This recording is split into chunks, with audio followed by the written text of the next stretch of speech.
Maria Grazia Brandara, ecco, presente a questo momento importante, dopo aver ricevuto questa lettera di minaccia, un momento sicuramente importante per lei, toccante, particolarmente diciamo anche l'ha disturbata, insomma una cosa che ha suscitato clamore in tutta la stampa nazionale ma in tutta la gente anche.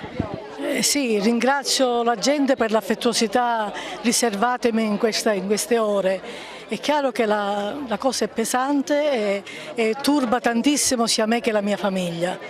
C'è un senso di responsabilità che dovrebbe farci andare avanti sempre e comunque.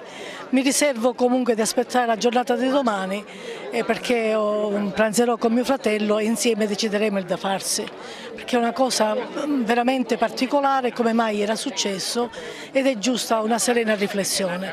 Certo, non potrò consentire che si parli della città di Licata e della sua gente in termini negativi.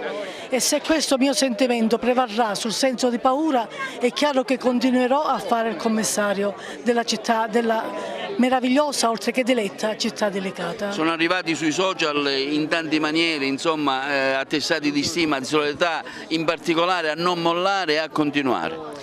Beh, ringrazio la gente perché sentire il conforto di tante persone, tra l'altro devo dire trasversalmente collocate, dà la speranza che questa Sicilia possa cambiare. La cosa che io ho gradito di più, devo dire, oltre a quella degli amici che magari tu la tieni in conto ma sai che c'è, anche di avversari politici, certamente mai nemici, che hanno voluto testimoniarmi anche con un messaggino privato la loro vicinanza e il loro incitarmi ad andare avanti.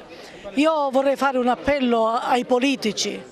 I politici invece si sono sentiti di meno, devo dire, mentre ringrazio alle istituzioni per essere stati immediatamente presenti, dal signor procuratore al signor prefetto al questore, i politici ma non si devono far sentire da me persona perché poco importa, ma devono gridare forte e chiaro, soprattutto a un mese dalla prossima competizione elettorale, che cosa intendono fare. E io quello che dico è accolgo il monito dei vescovi che dice no clientela, no corruzione, non devono certamente usare queste provocazioni o questo demagogismo per cercare semplicemente di arraffare più voti possibile. Io mi auguro e spero, ma sono certa, che tutti i candidati alla presidenza della Regione vorranno dire la loro, perché tutti si devono sentire in questo momento sindaco o commissario di Licata.